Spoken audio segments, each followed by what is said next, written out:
నేను మీ స్వాతి ఉస్మానియా యూనివర్సిటీ. ఎన్నో రోజుల నుంచి మనం ఏకదాటిగా ఆలోచిస్తున్నటువంటి అంశం ఇప్పటికీ 2 సార్లు ఎక్కడెక్కడెక్కడ అని మళ్ళీ దగ్గరకు వచ్చి ఆగిపోయినటువంటి విషయం. కవితక్క గారు ఎప్పుడు జైలుకు పోతారా అని వాళ్ళ అభిమానులు వెయిట్ చేస్తూ ఉన్నారు. ఆ రోజు కానీ ఆ టైం కానీ దగ్గరకు వస్తుందనే దానికి సంకేతం ఏంటి అంటే ఈరోజు ఈడీ కవిత గారికి నోటీసులు ఇవ్వడం జరిగింది. ఇక్కడ ట్విస్ట్ ఏంటి అంటే ఇప్పటికి జరిగినటువంటి విచారణలకు కావచ్చు, ఈడీ ఎప్పుడైతే సిబిఐ ఇంకా పిలిచిందో దానికి ఇప్పటి వరకు కవిత గారిని నిందితురాలిగా చేర్చలేదు. ఆ జాబితాలో నిందితురాలిగా చేర్చకుండా విచారణకు రమ్మని చెప్పింది. కానీ ఇప్పుడు ట్విస్ట్ ఏంటంటే ఆమెను నిందితురాలిగా సిబిఐ ఆ జాబితాలో చేర్చి ఆమెకు నోటీసులు ఇవ్వడం జరిగింది. ఈ నెల 26న ఢిల్లీలో ఆమె విచారణకు హాజరు కావాలని కూడా నోటీసు ఇవ్వడం జరిగింది. ఇక వీళ్ళు మన కవిత గారి స్టోరీ తెలిసినట్టే. లిక్కర్ స్కామ్లో ఆమె చేసినటువంటి ఆ స్కామ్ ఏదైతే ఉందో అందులో ఆమె నిందితురాలు ఉంది, ఆమె పేరుంది, ఆమె హస్తం అందులో ఉంది అనేది తెలంగాణ ప్రజలు కావచ్చు, ఉన్నటువంటి మేధావులు కావచ్చు, ఎవరైతే కాంగ్రెస్ పార్టీలో ఉన్నటువంటి అధికారులు నేతలు కావచ్చు, ఇన్ని రోజులు కూడా ఎంత మొత్తుకున్నా కూడా లేదు మేము ఏం చేయలేదు, మేము అసలు దొంగలమే కాదు, మాకు ఆ పేరే సూటు కాదు, మీరు ఏం మాట్లాడుతూ ఉన్నారు అనేటువంటి విషయాలని చెప్పి ఆ 10 ఫోన్లు ఆమె మొబైల్ ఫోన్లు కూడా ఈడీకి సబ్మిట్ చేసి వచ్చింది. ఆమె ఆ 10 ఫోన్లు సబ్మిట్ చేసి కొత్త బతుకమ్మని ఎత్తుకొని తిరిగేటువంటి కార్యక్రమాన్ని ముందుకు పెట్టుకొని ఇప్పుడు వచ్చి జ్యోతిబా పూలే విగ్రహం అని ఒక లైమ్ లైట్ విషయాలను ముందుకు తీసుకొని వచ్చి ఇప్పుడు మళ్ళీ ఈ డ్రామా అంతా ఎప్పుడు నడుస్తుంది అంటే ఈమెకు ఈడీ నోటీసులు ఇవ్వడం, ఈమె విచారణకు పోలేనని చెప్పి ఈమెకు ఎట్లా అంటే ఒక మహిళను పిలిచి అక్కడికి పిలిచి ఇంటి దగ్గర చేయొచ్చు కదా అనేటువంటి విషయాలను బయటికి తీసుకురావడం, అప్పుడే ఒక విషయాన్ని తీసుకొచ్చి నెత్తికెత్తుకోవడం, బతుకమ్మ విషయం అయిపోతుంది. తర్వాత అసెంబ్లీలో సుత్తి లేకుండా అడుగుతున్న కాంగ్రెస్ పార్టీని స్ట్రైట్గా అడుగుతున్నా, అసెంబ్లీలో జ్యోతిబా పూలే విగ్రహం పెట్టారా 10 సంవత్సరాలు నేను అడగలే, ఇప్పుడు అడుగుతున్నా అంటే ఆమె అడిగితే పెట్టాలనేటువంటి ఇదితో నా బయటికి రావడం. ఇంకా అది కూడా పోయి ఇప్పుడు ఇంకా బీసీల మీద అతి ప్రేమ చూపించడం. ఇంక ఇవాళ నోటీస్ వచ్చింది కాబట్టి రేపు ఇంకొక కొత్త ప్రోగ్రాంతో ముందుకు వస్తుంది. చలో ఢిల్లీ అంటది. ఇక రావాల్సినటువంటి ప్రోగ్రాంలు అన్నీ కూడా ఒక లిస్టు తయారు చేసుకొని వస్తుంది మన కవిత. అది అందరికీ తెలిసింది. అయితే ఇక్కడ కవిత గారు చేస్తున్నటువంటి ఇది మొదటి నుంచి కూడా తెలంగాణ రాష్ట్రంలో స్వరాష్ట్రంలో నేను మా నాన్న మా అన్న వీళ్ళందరం కూడా కష్టపడితేనే తెలంగాణ రాష్ట్రం వచ్చింది. వాళ్ళ నాయన ఎత్తుకున్నటువంటి ఒకటే ఒక నినాదం ఏంటంటే ఏ సభలో పోయినా అదే ముచ్చట చెప్తాడు ఆయన, అరిగిపోయిన రికార్డు లాగా. నేను చావు నోట్ల తలకాయ పెట్టొచ్చిన, నేను లేకపోతే తెలంగాణ లేదు, నేను లేకపోతే తెలంగాణ చరిత్ర లేదు, నేను లేకపోతే తెలంగాణ బతుకమ్మ లేదు, నేను లేకపోతే తెలంగాణ తల్లి లేదు, నేను లేకపోతే 4 కోట్ల మంది జనాలే లేరన్న విషయాన్ని ఆయన పదే చెప్తూ ఉంటారు. ఇక కేటీఆర్ గారు చెప్తున్న విషయం ఏంటంటే కేసీఆర్ గారు తెలంగాణ తెచ్చినటువంటి కేసీఆర్ గారిని ప్రజలు వద్దనుకున్నారా, ఇది నిజంగా దురదృష్టకరమని ఆయన అంటాడు. ఇక కవితక్క గాడికి వస్తే కవితక్క ముచ్చట జర ఎట్లుంటుందంటే ఒక విధంగా ఉంటుంది. ఆమె తెలంగాణ ప్రజలను మసిపూసి మారేడుకాయ ఎట్లా చేయాలనో వీళ్ళ ఫ్యామిలీకి వెన్నతో పెట్టిన విద్య వాళ్ళది. ఆమె ఏం చెప్తుందంటే ఆమె చెప్పేటువంటి విషయం ఎట్లా ఉంటుందంటే మా నాన్న ఆ పని చేసిండు అందుకే తెలంగాణ వచ్చింది. తెలంగాణలో ఉన్నటువంటి ముఖ్యమైనటువంటి వ్యక్తులు చెప్పేటువంటి విషయం ఏంటంటే తెలంగాణ రాష్ట్రంలో ఉన్నటువంటి నేతలలో అత్యధిక కరప్ట్ పర్సన్ అంటే కవితే అట. ఎందుకంటే జాగృతి పేరు చెప్పి తెలంగాణను సగం మింగింది, బతుకమ్మను ముందట పెట్టింది, ఈమె పైసలు ఎత్తుకుపోయే పనులు ఉన్నది. రెండో విషయం ఏంటంటే సింగరేణి విషయం అందులోకి జోర్రి అల్ల గౌరవ అధ్యక్షురాలు కార్మిక సంఘ గౌరవ అధ్యక్షురాలు అని చెప్పి అందులో ఎగ్జామ్స్ పెట్టకుండా అప్పుడు ఉన్నటువంటి పేపర్లు లీక్ చేసి పేపర్లు అమ్ముకొని అల్ల కూడా మింగినటువంటి బాపతి. ఆమె అసలు మాకు ఫామ్ హౌస్లే లేవు, ఇప్పుడు ఓడిపోయి మేము ఇంటికి పోతే అసలు ఇల్లు కూడా లేదనేటువంటి పరిస్థితి. ఆమెకు జన్వాడలో ఉన్నటువంటి ఆ ఫామ్ హౌస్లు మనం చూస్తూనే ఉన్నాం. ఆమె బుర్జు ఖలీఫాలు ఆమె ఫ్లాట్లు మనకు తెలుసు, ఆమె పెట్టుకునే 20 లక్షలు అనే విషయం మనకు తెలుసు. ఒక బ్యూటీ పార్లర్ నడిపేటువంటి సాధారణ మహిళ జాగృతి అధ్యక్షురాలిగా ఉన్నప్పుడు కూడా మేము ఉండేటువంటి ఇల్లు ఏదైతే ఉందో మేము రెంటెడ్ హౌస్లో ఉంటున్నామని చెప్పుకున్నటువంటి మహిళ ఈరోజు బుర్జు ఖలీఫాల ఫ్లాట్ ఎట్లొచ్చింది, అక్కడ అపార్ట్మెంట్ ఎట్లొచ్చింది, మీరు ఇక్కడ ఫామ్ హౌస్లు ఏ విధంగా కట్టుకుంటా ఉన్నారు, 20 లక్షలు పెట్టి వాచ్ కొనుక్కునేటువంటి స్థాయికి తెలంగాణ ప్రజల సొమ్ము తినేటువంటి మీరు ఎట్లా ఆడదాకా పోగలిగిరు, ప్రజల కష్టాన్ని ప్రజల ధనాన్ని దుర్వినియోగం చేసినటువంటి వ్యక్తులుగా ఈరోజు సమాజంలో మిమ్మల్ని చిత్రీకరిస్తున్నారు అనేటువంటి ముద్రతో మీరు ఇంకా వాళ్ళని విమర్శిస్తున్నారు. ఏదైతే చిత్రీకరిస్తున్నారని చెప్తున్నారు తప్పితే అది నిజమే. లేకపోతే కనీసం సిగ్గుచేటు నిజం అని చెప్పుకోకపోయినా కూడా దొంగ ఎవడు నేనే దొంగ అని చెప్పుకోడు. ఆ విషయం మీద సైలెంట్గా ఉండేటువంటి విఘ్నత కూడా కవిత గారికి లేకపోవడం చాలా బాధాకరం. ఈరోజు ఈడీ నోటీసులతో ఇంకా బయటపడినటువంటి విషయం, సిబిఐ ఎంక్వైరీలు చేసి జరిగినటువంటి విధానాలు అన్నీ చూసినాకనే ఆల్రెడీ ఇన్ని రోజుల నుంచి మనం గడుస్తున్న 6 నెలలకు ఎక్కువనే అవుతుంది, అప్పటి నుంచి కూడా కవిత అరెస్ట్ అవుతుంది ఈడీ నోటీసులు మేము ఎప్పటి నుంచో అనుకుంటా ఉన్నాం.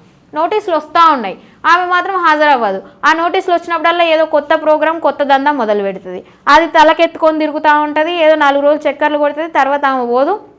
అది కాదు. కానీ ఈసారి నిందితురాలుగా చేర్చినాక కూడా కవిత సిబిఐ ఎంక్వైరీకి ఈడీ సమన్లకు ఏ విధంగా స్పందిస్తారో మనం చూడాలి. ఖచ్చితంగా స్పందించాలి.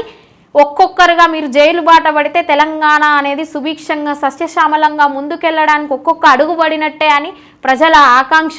కవిత గారు మొన్న కూడా ఒక ప్రెస్ మీట్ పెట్టి తెలంగాణ రాష్ట్రంలో అధికారంలో ఉన్నటువంటి కాంగ్రెస్ పార్టీకి వివిధ రకాల ప్రశ్నలు వేయడం జరిగింది.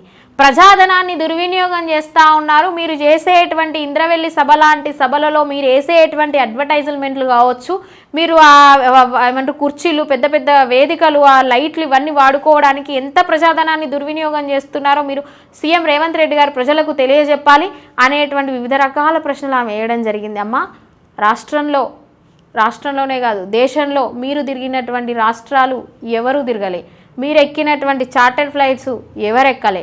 మీరే అంటారు ఎవరు ఆ మహేందర్ రెడ్డిని ఎందుకు టీఎస్పీఎస్సీ చైర్మన్ చేసిరు అంటారు.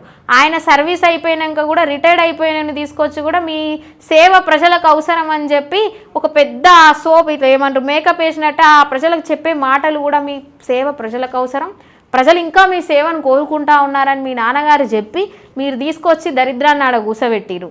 మీరు చేసిన దరిద్రమే. అల్ల ఇంకా నువ్వు అవినీతి పాఠాలు చెప్తే ఎవరు వినేటువంటి స్థాయిలో ప్రజలు లేరు, ఇప్పుడున్నటువంటి పరిస్థితులు అస్సలు లేరు. అదొకటి ఎత్తుకున్నావు మొన్నటిదాకా, అది పోయింది. ఆ విగ్రహం జ్యోతిబా పూలే బీసీల ఓటు బ్యాంకు మీద నీ కన్ను పడ్డది, అది కూడా జరగదు. 10 సంవత్సరాలు మీ భాషలో చెప్పాలంటే మీరు గుర్రం పండ్లు తోమలేదు, గాడిదలను గాయడానికి అస్సలు పోలేదు నాకు తెలిసి. ఇవన్నీ జరగలేదు కాబట్టి అప్పుడు నోరు లేవంది, ఇప్పుడే ఎందుకు లేస్తుంది అనేది అందరికీ తెలుసు.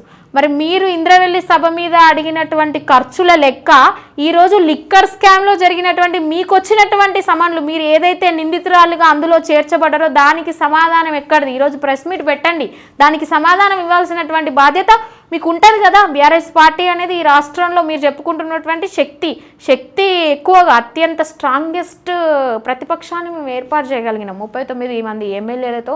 అసెంబ్లీలో ఈరోజు మేము కాంగ్రెస్ పార్టీని ప్రశ్నిస్తూ ఉన్నామని అంటే హరీష్ రావులు వేస్తాడు, లేకపోతే కేటీఆర్లు వేస్తాడు. ఈ లేచి ఈ ముచ్చట్లు చెప్పుడే వద్దు. మీకు ఏదైతే నోటీసులు వచ్చినాయో ఖచ్చితంగా 26వ తారీఖు మీరు హాజరవ్వాలి. అందులో మీరు నిందితురాలిగా మీరు ఒకవేళ నిజానికి ఇన్ని రోజులు నిందితురాలే అనే విషయం అందరికీ తెలుసు, మీరు లిక్కర్ రాని అని తెలుసు. కానీ అది బయటపడకుండా మీ నాన్నగారు చేసినటువంటి ఆ ఢిల్లీలో ఏదైతే లోపాయకార ఒప్పందాలు ఇవి నిలబడవు. ఎందుకంటే కాంగ్రెస్ పార్టీ పూర్తిగా కూడా తమదైనటువంటి వేటలో కొనసాగుతూ ఉంది. అందులో మీరే మొట్టమొదటిసారిగా మీ దురాక్రమణలే ముందుకు వస్తాయని కూడా మేము భావిస్తూ ఉన్నాం. ఖచ్చితంగా మీరు జైలుకు పోవాలని కూడా మీ అభిమానులు వెయిట్ చేస్తూ ఉన్నారు. అందులో అందరూ వెయిట్ చేయాల్సినటువంటి సందర్భం కూడా అది. కేసీఆర్ గారు ఢిల్లీకి వెళ్ళబోతున్నారని వార్త వచ్చినంతలోనే కవిత గారికి సమన్లు రావడం, విచారణకు హాజరు కావాలని నిందితురాలుగా మెన్షన్ చేయడం అనేది ఏదైతే ఉందో, మరి ఆయన ఢిల్లీకి పోయేది ఈమెను కాపాడుకోవడానికేనా అనేటువంటి ప్రశ్న కూడా ఈరోజు ప్రజల మెదళ్ళు తొలుస్తున్నటువంటి విషయం. ఎందుకంటే మీరు తెలివి మీద అతి తెలివి వ్యూహాలు పన్నినటువంటి ఏదైతే మీరు చేసేటువంటి రచనలు అనేది కేసీఆర్ గారిది అందరికీ తెలుసు. ఎందుకంటే అతి తెలివి ప్రదర్శించే తెలంగాణలో 2 సార్లు సీఎం అయ్యారు, 2 సార్లు మీ కవిత గారిని కాపాడుకొని అరెస్ట్ కాకుండా తెచ్చుకున్నారు. కానీ అదే వాళ్లకు ఇబ్బంది అయ్యి ఈరోజు బీఆర్ఎస్ పార్టీ ఓడిపోవడానికి కూడా కారణమైంది. ఏదైతే కవిత గారిని లిక్కర్ స్కామ్లో అరెస్ట్ కాకపోవడం ఏదైతే ఉందో అది కూడా ఒక ప్రధాన కారణంగా ఈరోజు బీఆర్ఎస్ పార్టీ తెలంగాణ రాష్ట్రంలో ఓడిపోవడానికి ఒక కారణమై నిల్చుంది.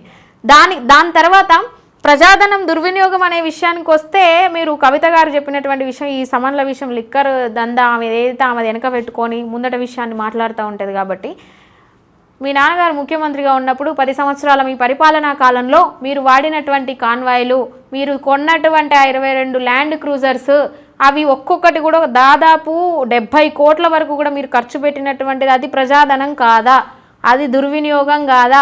బుల్లెట్ ప్రూఫ్ భారతదేశంలో ప్రధానమంత్రి రాష్ట్రపతి కూడా వాళ్లకు కూడా లేనటువంటి ప్రోటోకాల్స్ అన్నీ కూడా మీకే వచ్చి పడతాయి. అవన్నీ బుల్లెట్ ప్రూఫ్స్ పెట్టుకొని 22 ల్యాండ్ క్రూజర్స్ అంటే వాటికి బుల్లెట్ ప్రూఫ్స్ అంటే దాదాపు 70 కోట్లు అంటే ఎవడి సొమ్ము?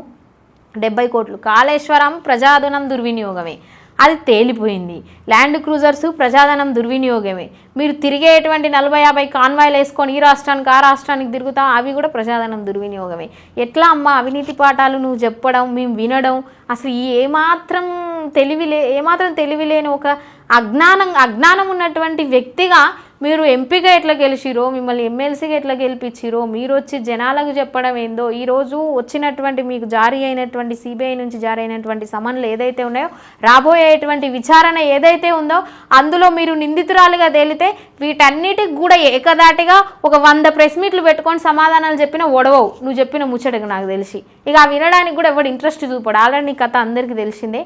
కాబట్టి దాన్నైనా కొంచెం బాధ్యతాయుతంగా, కొంచెం విఘ్నత పరంగా చేసినటువంటి తప్పులు ఇట్లా జరిగింది కాబట్టి కొంచెం సైలెంట్గా ఉంటే ప్రజలకు కూడా కొంచెం మీ మీద జాలి కలుగుతుంది. ఏదైతే మీ ఓడిపోగానే కేసీఆర్ బాత్రూంలో పడ్డాడని చెప్పి యశోద హాస్పిటల్లో చేరితే కొంచెం జాలి చూపెట్టే ప్రయత్నం చేశారు కదా, ఇది కూడా ఆ డ్రామాలన్నీ తెరలేపే విధంగా మీరు ముందుకు వెళ్తారు. కానీ ప్రజలు అన్నిటిని కూడా గమనించేటువంటి అవకాశం ఉంటుందని కూడా గుర్తుంచుకోవాలి.